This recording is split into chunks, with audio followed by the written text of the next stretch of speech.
uji satu sampel, itu adalah kita pakai uji RANS. Jadi, berdasarkan data hasil penelitian mengenai kelulusan tes ujian saringan masuk bahasa Inggris Universitas Sriwijaya atau USUP dengan hasil berupa angka 1 adalah lulus dan 0 adalah tidak lulus dari 20 mahasiswa.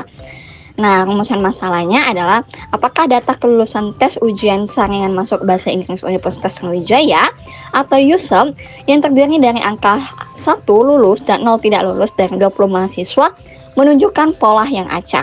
Nah, dengan hipotesis adalah H0 itu bersifat acak, jadi tidak ada pola tertentu dalam urutan kelulusan, sedangkan H1-nya adalah data tidak bersifat acak atau ada pola tertentu dalam urutan kelulusan. Saya mempunyai data untuk satu sampel uji RANS di mana ada 20 mahasiswa mengenai kelulusan tes dari USUP. Nah, kita tinggal salin saja semua data ini, di mana data ini saya dapatkan dari kuesioner. Setelah itu, kita masuk ke SPSS, kita klik di bagian data view, kita tinggal salin saja semua datanya, 20 data. Kita klik variable view, kita ada sedikit mengubah di bagian name, kita jadikan USUP. Lalu kita di bagian desimal, kita jadikan adalah 0. Karena kita tidak butuh berapa angka di belakang koma. Terus di bagian make sure kita klik adalah optimal. Kita klik analyze, kita klik juga non-parametric test, legacy dialogues, dan kita klik uji RANS karena kita akan melakukan uji RANS. Kita masukkan saja variabel ke bagian kanan, text variable list, optionnya kita klik descriptive, continue, cut point, kita klik median, lalu kita klik OK. Nah, inilah hasil dari uji RANS-nya. Sebelum kita interpretasikan, kita masuk dulu ke dasar pengambilan keputusan. Jadi, jika nilai SIG-nya itu lebih dari 0,05, maka HO diterima. Sedangkan jika SIG kurang dari 0,05, maka HO-nya akan ditolak. Jadi, berdasarkan uji yang sudah kita lakukan tadi, bahwa nilai signifikannya adalah 0,212. Maka ini lebih dari 0,05, jadi HO-nya diterima. Artinya, data kelulusan tes USUP berdistribusi secara acak. Dengan kata lain, tidak ditemukan pola tertentu dalam data kelulusan. Nah, hasil kelulusan mahasiswa pada tes ini tersebar secara acak dan tidak menunjukkan keberaturan tertentu. Selanjutnya adalah kita akan bahas mengenai uji binomial, di mana kita memakai data yang sama, namun dengan rumusan masalah yang berbeda. Rumusan masalahnya, apakah proporsi kelulusan atau angka 1 dan tidak lulus atau angka 0 pada tes USUP dari 20 mahasiswa berbeda secara signifikan. Dengan hipotesis, H0 ini ada proporsi mahasiswa yang lulus dan tidak lulus itu sesuai dengan proporsi yang diharapkan, yaitu 50%. Sedangkan H1-nya, bahwa proporsi mahasiswa yang lulus dan tidak lulus berbeda dengan proporsi yang diharapkan, yaitu 50%. Oke, data yang sama digunakan untuk tes binomial. Jadi di sini kita akan langsung salin saja semua data 20 ini. 20 data mahasiswa kita masukkan sama seperti tadi. Masukkan di bagian data view, kita tinggal salin saja. Lalu kita variable view-nya kita ubah jadi tes USUP. Kita klik desimalnya adalah 0. Make sure ini adalah final ya. Analyze, kita klik di bagian non-parametric test, kita masuk ke legacy dialogues, kita klik binomial. Nah, di sini tahapan yang berbeda.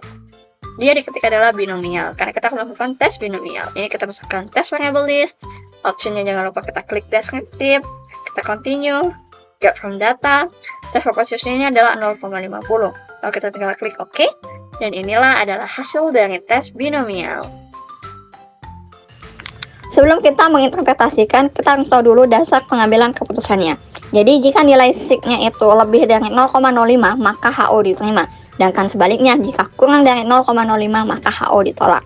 Nah, berdasarkan uji yang sudah kita lakukan, bahwa nilai dari signifikannya adalah 0,41, artinya adalah kurang dari 0,06, maka HO ditolak. Dan juga berdasarkan uji binomial ini, terdapat 15 mahasiswa, 75% lulus, dan 5 mahasiswa atau 25% tidak lulus dari total 20 mahasiswa. Artinya, proporsi kelulusan ini berbeda secara signifikan dan bersifat acak. menunjukkan bahwa lebih banyak mahasiswa yang lulus dibandingkan dengan proporsi yang diharapkan, yaitu sekitar 75%. Maka HO ditolak. Sekarang kita masuk ke uji 2 sampel berpasangan, yaitu Wilcoxon. Jadi datanya adalah mahasiswa ingin mengevaluasi efektivitas program bimbingan tes USEP dalam meningkatkan skor USEP. Nah, sebelum mengikuti bimbingan, mahasiswa ini diminta untuk memberikan nilai skor mereka. Lalu setelah mengikuti bimbingan, penilaian yang sama akan diminta lagi untuk mengetahui apakah ada perubahan dalam skor mereka. Nah, rumusan masalahnya, ini apakah terdapat perbedaan signifikan pada skor USEP mahasiswa sebelum dan sesudah mengikuti program bimbingan. Lalu, hipotesisnya adalah H0 itu tidak ada perbedaan signifikan pada skor USEP mahasiswa sebelum dan sesudah mengikuti program bimbingan. Lalu, H1-nya adalah terdapat perbedaan signifikan pada skor USEP mahasiswa sebelum dan sesudah mengikuti program bimbingan tes. Berikut ini adalah data untuk uji Wilcoxon, di mana tetap berkaitan dengan tes USEP. Di sini ada 12 mahasiswa, kita salin saja datanya. Ini data didapatkan dari pengisian G-form ya. Nah, kita masuk ke SPSS tinggal. Data view, kita pastikan saja untuk 12 datanya. Yang kita buat adalah sebelum ya. Terus setelahnya kita buat adalah setelah. Oke. Desimalnya kita klik 0 semua karena kita tidak pakai angka di belakang koma. Make sure ini adalah ordinal. Analyze, kita klik adalah non-parametric test, legacy dialog, dan kita klik to relate samples. Nah, kita masukkan saja semuanya ya. Lalu kita klik Wilcoxon, optionnya kita klik definitive. Selesai, oke. Nah, ini adalah untuk uji Wilcoxonnya hasilnya. Sebelum kita menginterpretasikan, teman-teman harus tahu dulu dasar pengambilan keputusannya. Jadi, untuk yang pertama adalah berdasarkan nilai signifikan. Jadi, nilai signifikannya jika lebih dari 0,05, maka HO diterima. Namun, jika dia kurang dari 0,05, maka HO ditolak. Lalu ada yang kedua, yaitu dengan Z tabel dan Z hitung. Jadi, jika Z tabelnya itu kurang dari Z hitung, maka HO ditolak. Dan jika Z tabelnya lebih dari Z hitung, maka HO diterima. Nah, berdasarkan interpretasi kita tadi, kita bisa dapatkan di sini berdasarkan nilai signifikan terlebih dahulu. Nilai signifikannya adalah 0,002, maka kurang dari 0,5 artinya adalah HO ditolak. Berarti terdapat perbedaan signifikan antara skor setelah dan sebelum mengikuti bimbingan tes USEP. Dengan kata lain, skor mahasiswa setelah mengikuti bimbingan secara signifikan lebih tinggi dibandingkan dengan skor mereka sebelum mengikuti bimbingan. Berdasarkan dari Z hitung dan Z tabel, kita dapatkan nilai Z hitungnya adalah minus 3,059, sedangkan Z tabelnya adalah minus 1,96. Maka dari itu, nilai Z hitung lebih kecil daripada nilai Z tabel, sehingga hipotesisnya adalah HO ditolak. Berarti bahwa ada perbedaan signifikan antara skor mahasiswa setelah dan sebelum mengikuti program bimbingan tes USEP yang menunjukkan adanya pengaruh positif dari bimbingan tes USEP dalam meningkatkan skor mahasiswa. Uji selanjutnya adalah uji McNemar, di mana mahasiswa ingin mengevaluasi efektivitas program bimbingan tes USEP yang diberikan dalam meningkatkan skor USEP. Nah, sebelum mengikuti bimbingan, mahasiswa diminta apakah mereka merasa paham atau tidak paham dengan materi ujian. Dan setelah mengikuti bimbingan, mereka pun akan diminta penilaian yang sama lagi. Jadi, paham itu dilabelkan dengan angka 1, dan tidak paham dilabelkan dengan angka 2.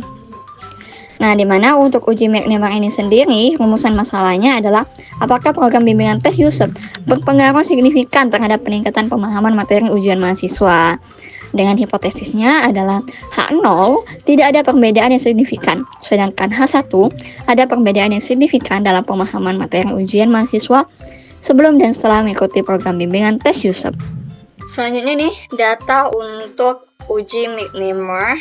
Nah, ini ada tidak paham dan paham, namun kita klik adalah di bagian angkanya ya, kita salin. Kita simbolkan saja. Nah, kita masukkan ke SPSS, bagian data view, kita tinggal masukkan. Kita klik variable view-nya, ini kita buat juga sebelum lalu setelah Setelah itu kita klik desimalnya adalah 0. Make sure ini adalah ordinal ya. Setelah itu analyze, kita klik adalah non-parametric test, bagian C, to relate. Nah ini kita ubah ya. Kita masukkan juga variabelnya lagi. Ini bukan location tapi minimal, option descriptive. Oke. Nah ini udah selesai. Ini adalah uji minimalnya. Selanjutnya, sebelum kita melakukan interpretasi, kita harus tahu dulu dasar pengambilan keputusannya. Jadi, yang pertama ada berdasarkan nilai signifikan. Jika lebih dari 0,05, maka HO diterima. Sebaliknya, jika kurang dari 0,05, maka HO ditolak. Lalu, cara kedua adalah dengan melihat Z tabel dan juga Z hitungnya. Jika Z tabel kurang dari Z hitung, maka HO ditolak. Jika Z tabel lebih dari Z hitung, maka HO diterima. Nah, berdasarkan uji statistik yang sudah kita lakukan tadi, bahwa kita bisa melihat bahwa nilai signifikannya adalah 0,031, maka kurang dari 0,05. Artinya HO ditolak, yang berarti ada perbedaan yang signifikan dalam pemahaman materi ujian mahasiswa sebelum dan setelah mengikuti program bimbingan tes USEP. Lalu, berdasarkan Z tabel dan juga Z hitung, kita dapatkan bahwa tabel Z-nya adalah bersifat dua arah, jadi minus 1,96, sedangkan Z hitungnya adalah minus 1. Artinya di sini Z tabel kurang dari Z hitung, yang artinya HO ditolak, yang berarti berdasarkan uji statistik yang sudah kita lakukan, ada perbedaan yang signifikan dalam pemahaman materi ujian mahasiswa sebelum dan setelah mengikuti program bimbingan tes USEP. Dengan kata lain, program bimbingan tes ini memberikan dampak yang cukup besar untuk meningkatkan pemahaman materi ujian mahasiswa secara signifikan. Pertama, siapkan data dari Excel, terus di copy, lalu dibuka di SPSS, buka ke data view, kemudian dipaste. Selanjutnya ke variable view, nama diubah menjadi kelompok, variabel kedua diubah menjadi skor, desimal diganti menjadi 0 semua. Di value diubah menjadi value 1, terus label kelompok 1. Value 2 diubah menjadi label kelompok 2. Terus klik OK. Masuk ke analyze, terus ke non-parametric test dan legalisi dialog, kemudian pilih di to independent sample. Kelompok itu masuk ke grouping variabel, terus score itu di test variable list. Grup ubah menjadi grup 1, grup 2 menjadi 2. Continue, element with name, oke. Dan ini hasil dari tes statistik Mann-Whitney. Berdasarkan hasil uji Mann-Whitney, dapat disimpulkan bahwa tidak ada perbedaan yang signifikan antara kelompok 1 dan kelompok 2. Artinya, kedua kelompok tersebut memiliki distribusi yang sama atau tidak berbeda secara statistik. Data dari Excel, yaitu di motivasi dan prestasi belajar. Kemudian masuk ke SPSS, pilih di data view, kemudian ke variable view. Variabel pertama yaitu diubah menjadi motivasi, variabel kedua itu menjadi prestasi, desimal diubah menjadi 0, dan label itu diubah menjadi motivasi belajar, prestasi diubah menjadi prestasi belajar, measure itu ubah menjadi scale. Terus langkah berikutnya itu memunculkan nilai unstandardized residual, itu dianalyze, kemudian ke regression linear. Motivasi belajar itu dimasukkan ke prestasi belajar, itu ke dependent, kemudian pilih save dan dipilih di unstandardized, continue, oke. Dan ini untuk data unstandardized. Kemudian kita akan ke Kolmogorov, itu di non-parametric test, legalisi dialog, dan ke one sample. Unstandardized itu dipindahkan ke tes variable list, kemudian tes distributionnya diubah menjadi normal, dan oke. Dan ini untuk Kolmogorov Smirnov test. Berdasarkan tabel output SPSS tersebut, diketahui bahwa nilai signifikasi sebesar 0,018 lebih besar dari 0,05. Maka sesuai dengan dasar pengambilan keputusan dalam uji normalitas Kolmogorov-Smirnov di atas, dapat disimpulkan bahwa data berdistribusi normal. Dengan demikian, asumsi atau persyaratan normalitas dalam model regresi sudah terpenuhi. Selanjutnya kita akan menguji uji Cochrane, yaitu pilih data di Excel, yaitu di copy, kemudian buka SPSS, ke data view, variable view, di sini ubah menjadi A, B, C. Desimal diubah menjadi 0. Kemudian ke data view, dan data sudah berubah menjadi data awal dari Excel tadi, dan kemudian ke analyze, dan pilih non-parametric test, legalisi dialog, dan key relate sample. Untuk semua sampelnya dipindahkan ke test variabel. Pilih Cochrane. Oke. Dan ini untuk data dari Cochrane test.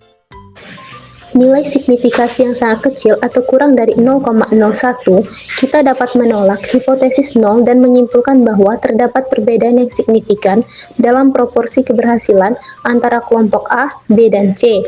Dengan kata lain, proporsi individu yang mengalami sukses di antara ketiga kelompok ini tidak sama.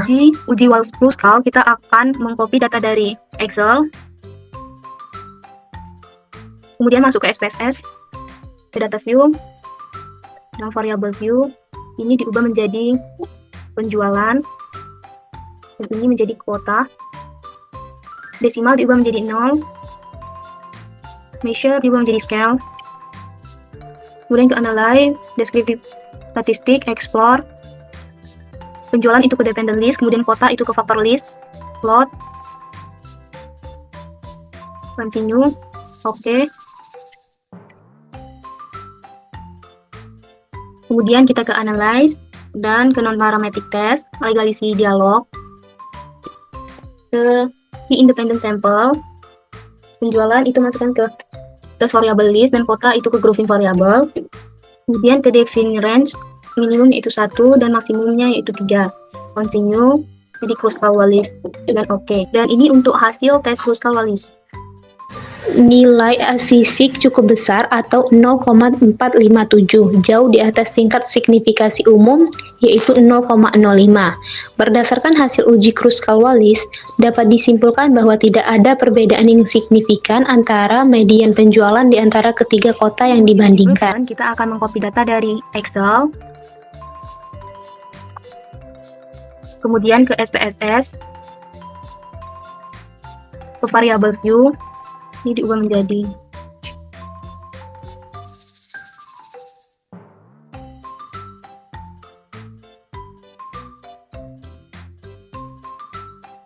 desimal, diubah menjadi 0.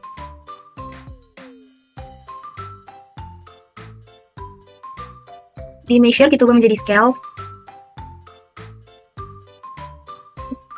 Kemudian ke analyze, selanjutnya itu ke general linear model, repeat measure. Ini diubah menjadi 4 karena waktunya ada 4. Dan define. Selanjutnya dipindahkan.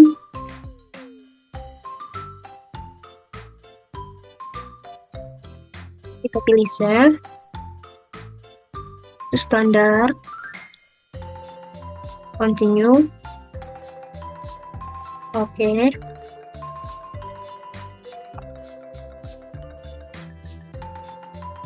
Nah, itu ke analyze lagi.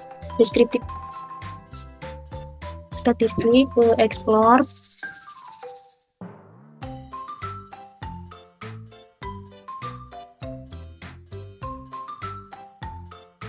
standar kita masukkan ke dependent list,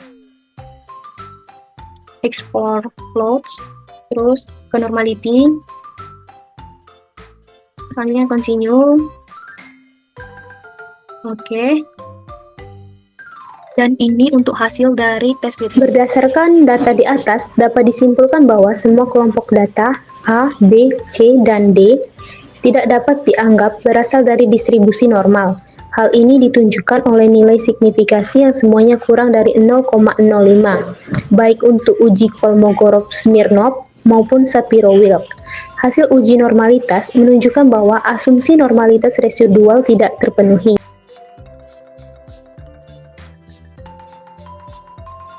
Untuk uji validitas dan reliabilitas itu syarat uji validitas apabila R hitung lebih besar dari R tabel maka pernyataannya valid. Apabila R hitung lebih kecil dari R tabel maka pernyataannya tidak valid.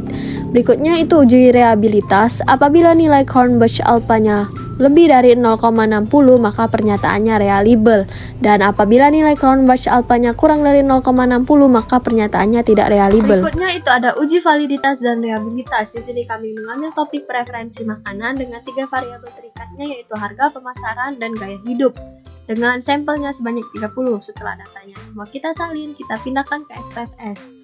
Kita ke variabel view, name-nya kita ubah P1 sampai P9 dan total untuk memudahkan membaca interpretasi, dan measurenya itu kita ubah menjadi scale semua. Kita ke analyze, correlate, dan divide.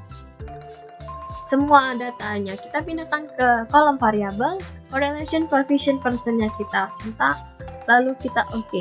Baiklah, ini merupakan hasilnya. Dikatakan bahwa uji validitas apabila R hitung lebih besar dari R tabel maka pernyataannya valid, dan apabila R hitung lebih kecil dari R tabel maka pernyataannya tidak valid. Sebelumnya mari kita lihat terlebih dahulu R tabel untuk sampel 30. N30 itu di 0,361, dengan hasilnya kita lihat di P1 itu 0,524, P2 nya itu 0,365, P3 nya itu 0,719, P4 nya itu 0,509, P5 nya itu 0,664, P6 nya 0,590, P7 nya 0,608, P8 nya 0,635, dan P9 nya itu 0,361. Jadi hasilnya itu lebih dari R tabel semua, artinya semua pertanyaannya teruji dengan validitas. Berikutnya itu kita ke analyze untuk membaca uji reliabilitas. Kita ke scale, reliability analyze, lalu semua pertanyaannya kecuali total itu kita pindahkan ke item, lalu statistiknya untuk scale if item dilate-nya kita centang, lalu continue, lalu oke. Baiklah, untuk syarat reliabilitas itu apabila nilai Kornbusch alpha-nya lebih dari 0,60 maka pernyataannya reliable, dan sebaliknya. Di sini terlihat bahwa Kornbusch alpha-nya itu 0,687, artinya pertanyaan dari 9 pertanyaan tadi teruji reliable. Dalam konteks ini, diperoleh menunjukkan pernyataan dalam kuesioner memiliki tingkat reliabilitas yang baik dalam menguji preferensi makanan dengan mengajukan 9 pertanyaan, yang berarti instrumen ini dapat diandalkan untuk mengukur hubungan antara preferensi makanan dan variabel-variabel yang diteliti.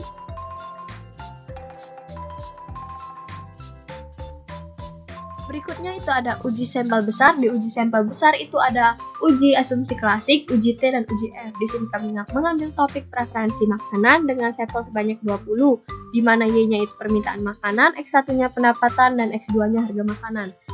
Setelah kita copy, kita pindahkan ke SPSS, lalu di variabel view namanya kita ubah menjadi Y, X1, X2 dengan desimalnya itu 0, dan measurenya itu kita ubah menjadi scale. Langsung kita analyze, regression ke linear.